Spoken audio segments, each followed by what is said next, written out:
Good morning, Europe. It is Wednesday, the 17th of August. I'm Helena Humphrey, and here are your top stories. Russia describes the explosions at an ammunitions depot in annexed Crimea as an act of sabotage, without naming the perpetrators. Campaigning officially gets underway in Brazil's highly contested presidential election, pitting former left-wing President Lula da Silva against far-right incumbent Jair Bolsonaro. And 1 year after the Taliban retook Kabul, a close aide of former President Ashraf Ghani explains why his government decided to flee Afghanistan.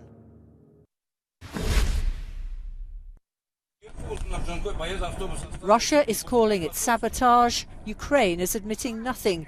Either way, the explosions, this time at an ammunition depot in Russia-annexed Crimea, is unsettling Moscow and locals. Tuesday's blasts appear to be a second suspected Ukrainian attack on the peninsula in just over a week.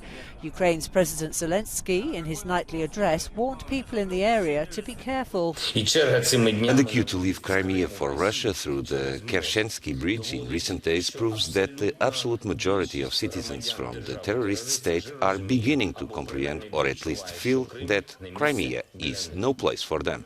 The blasts forced the evacuation of more than 3,000 people who lived nearby. There was shooting, there were explosions, shells falling right into backyards. We had a shell in our backyard. The guys came over to inspect it. We left everything, left it all as it was, and took off. We came out to take a look and saw clouds of smoke coming out of the cowshed where the military warehouses are. We stayed there until about 8 a.m. Then there were explosions, flashes, debris falling on us. On Thursday, UN Secretary-General Antonio Guterres, Turkish President Recep Tayyip Erdogan and President Zelensky are to meet in Ukraine to discuss last month's UN-Turkey brokered grain deal and the attacks on the Zaporizhia nuclear power plant in southeastern Ukraine. Russia and Ukraine have blamed each other for the shelling near the nuclear plant, which Russian forces control. The UN wants its nuclear inspectors to be given access to avert a possible disaster.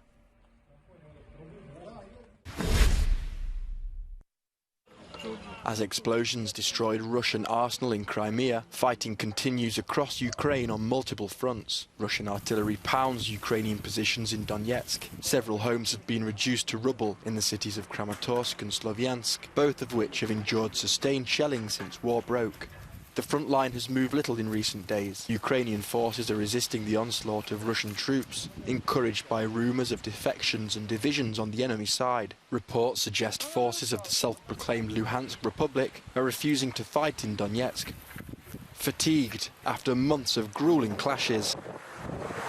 In the Russian-controlled territory, drinking water is distributed daily amid fears of triggering epidemics.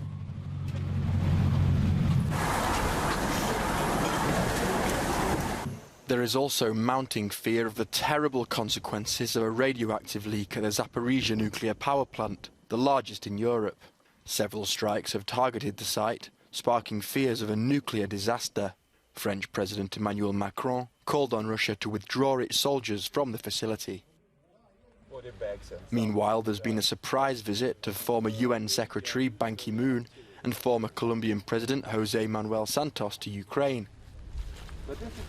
Both men visited Bucha, a city northwest of Kiev and the site of alleged Russian war crimes, where hundreds of civilians were found dead after the Russian withdrawal in late March.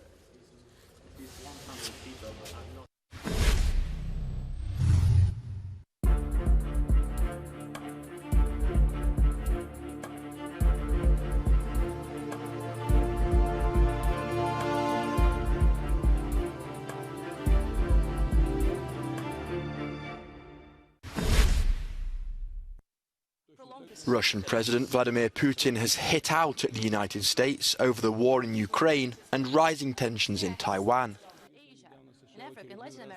Speaking at Russia's security conference in Moscow, Putin accused Washington of seeking to prolong the war and of fueling conflicts elsewhere in the world. As you know, the US has recently once again made a deliberate attempt to add fuel to the fire and rock the situation in the Asia-Pacific region. His speech follows a visit from a delegation of US Congress members to Taiwan's parliament on Monday, showing their support for the self-governing island amid its tensions with China. In response, Putin accused the West of forming aggressive military political alliances. We also see that the collective West is seeking to extend its bloc system to the Asia-Pacific region, similar to NATO in Europe.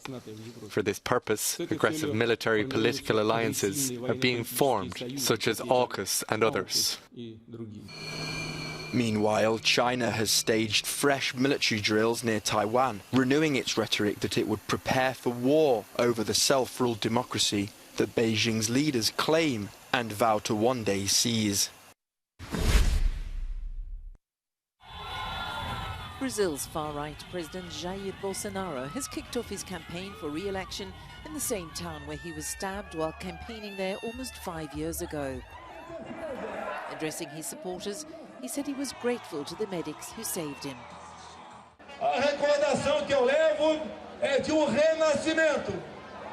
I'm overcome with emotion to be back here, the town in which I was reborn, that saved me to become President of the Republic, which was the best thing for our country.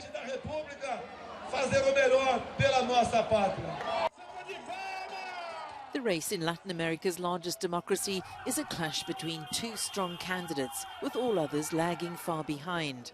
Former left-wing President Lula da Silva's campaign began at a Volkswagen plant outside Sao Paulo, where he rose to fame as a union leader. He lost no time in slamming Bolsonaro's record during the pandemic.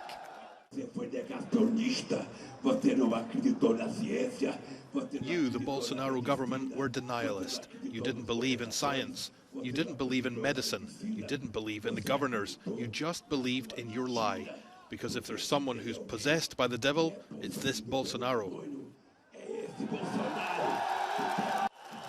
Both candidates have been publicly rallying supporters for months, but Tuesday was the official start of what experts say is one of the most polarized campaigns in decades.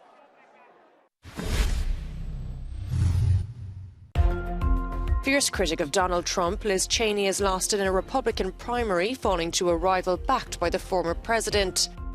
The defeat of the third-time Congresswoman shows how far the party has moved to the right and the grip Trump still has despite being out of office.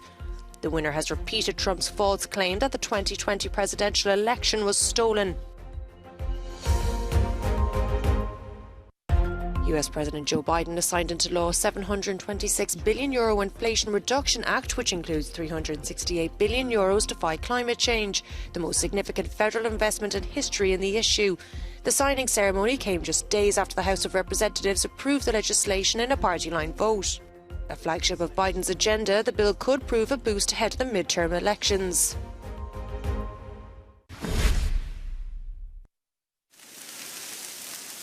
A new blaze in Portugal has taken firefighters by surprise. Breaking out on Sunday afternoon and rapidly gaining dimension. And the Serra da Estrela nightmare is far from over. Fire that devastated more than 14,000 hectares of the natural park reactivated on Monday afternoon. Spain's capital awoke to a light haze in the sky and a faint scent of burning due to the smoke carried by wind from Portugal's wildfires. Madrid Emergency Services says the smoke had drifted some 350 kilometres. Spanish firefighters have spent a difficult night battling a huge wildfire in the country's southeast that has burnt through nearly 10,000 hectares in an area notoriously difficult to access. The European Union is on track for a record wildfire season.